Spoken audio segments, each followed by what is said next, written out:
My name is EJ. I'm fighting for King of the Cage. I was born in Reno. I grew up out in Sun Valley, Nevada. Sun Valley ain't for most. It's a lot of people have their own opinions about it. It's kind of a roughneck area. Like there's a lot of things happening there, so not a lot of people approve of it. It's a hard lifestyle to grow up in. It'll either make you or break you. You have to be tough to grow up out there for sure. And then ended up in Spanish Springs, and that's where things kind of really got rough as far as growing up and getting in fights and getting picked on and dealing with a lot of stuff. And I ended up getting pulled out of there in my sophomore year. Ended up at North Valleys because of the whole fighting and everything, and that was a mistake because North Valleys was like the fighting capital school. Like that, they literally would orchestrate fights in hallways for the main fights out at the football fields, and so I ended up getting in with this little clique of friends, and that's what they did, running around fighting. And I ended up beating up this boxer, and I did real good. And then I was just like kind of took off from me there. All I wanted to do was fight. I learned boxing when I was really young from my dad and my uncles and my cousins. My cousin used to make me and his son put on boxing gloves and fight each other all the time. So I grew up knowing how to box. Like I learned how to punch at a young age, and so it wasn't really an option. It was just kind of a family thing. Everybody in the family did some kind of fighting, whether it was in the streets or bars or professionally. My very first time I trained to fight was under Richard Montoya at Battleborn when I was down on 2nd and Keystone. And that's where I got the nickname Wildman, is where that came in. And I had long hair at the time, and anytime I got in there, I was a straight brawler, kind of wild style all over. My hair would be everywhere, so they were always calling me Wildman, and the name just kind of stuck. Every fight starts on the feet, but I'd say at least 80% of the time it ends up on the ground, and if you don't know what you're doing on the ground, your game plan's pretty shot if you only know your stand-up. I come from a stand-up background. I grew up fighting in the streets, fighting in the backyard. But as far as that goes, when I picked up jits, I really focused on it, and I got good at it, and it just kind of played hand in hand with my style. My very first fight was intense. Like I fought my very first fight under Richard Montoya, which I was thankful for because he was an outstanding coach. He really knew where to push, where it needed to be pushed. He helped me through all of it. It was real nerve-wracking, surreal is really how it is, surreal feeling, like knowing that you're actually there, it's actually happening. Like I remember being in the back, at the back curtain, my song coming on, and him just being like, just wait, feel it, like go out when you're ready. And I just kind of said to myself, this is the first day of the rest of my life. This is what I'm gonna do with my life. And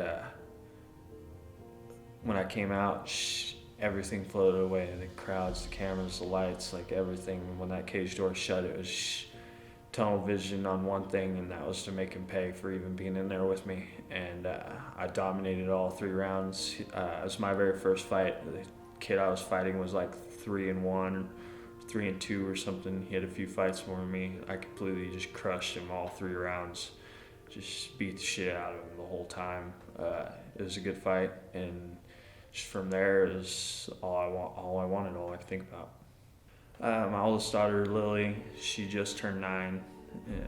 Then my youngest, Arabella, she's 7. She'll be 8 in April. And then I have a newborn coming on the way. Her due date's due on Halloween.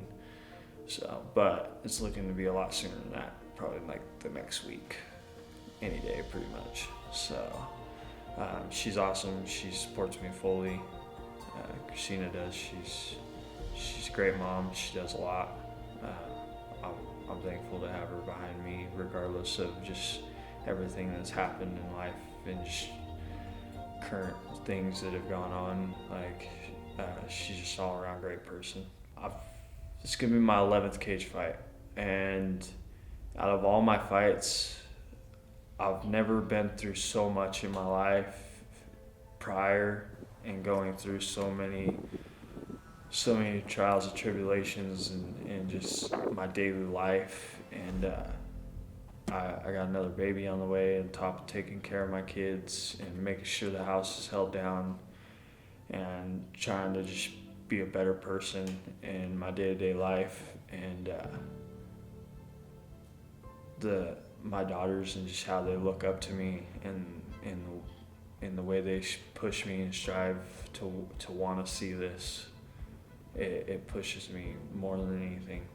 I just can feel it in my bones, in my heart, in my soul, like this is just the start of what's to come. As far as like in a day, man, it's I'm up 5 o'clock in the morning.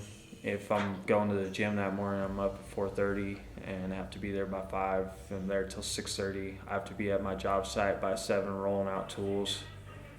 As soon as I get off work, I have enough time to go home, shower, and grab my gym clothes. And my daughter, my oldest one, Lily, she has her class at 5 o'clock. So while she's doing her class, I'll do my thing on the side on the other mat, and I'll work on some of my technical stuff that I'm trying to work on for the fight. And then after that, my regular class starts at 6 till 8, so I'm at the gym at least 3 hours. And then at the end of the gym, I do strength and conditioning or cardio at the end of class. So then I end up being there at least 3.5, 4 hours that night, and that's just my Monday through Friday. As far as this fight goes, as far as it goes for what they've done prior to me, that doesn't really play a part for me. Like, yeah, like it does to a sense, but for me, the way I see it, I don't care who I'm fighting, and I don't care who they've fought or where they've been or what they've done, because at the end of the night, they ain't never fought nobody like me, and I hold to that, and I strive for that, and I make sure I make that known. Like, I don't care who you fought, you ain't fought me. So like outside that, nobody even else matters. Like I don't care what your record is, I don't care what you've done prior, I don't care who you train with, I don't care about any of that. Like I give you a level of respect for being in the ring with me, because you know it's not easy, and any fighter knows that it's not easy to get in there. The mental tear that it does on just your body and your mind, and just the build up coming up to a fight, especially like the night before, like weigh-ins and the day of, like the whole weight game and the emotions and the energy, and just like that, there's nothing like the energy of a back room full of fighters getting ready to walk out into a ring. And anybody that's ever been there will tell you the same thing. Like it's like nothing we've ever felt. Just know that I'm coming in ready, and more ready than I've ever came in.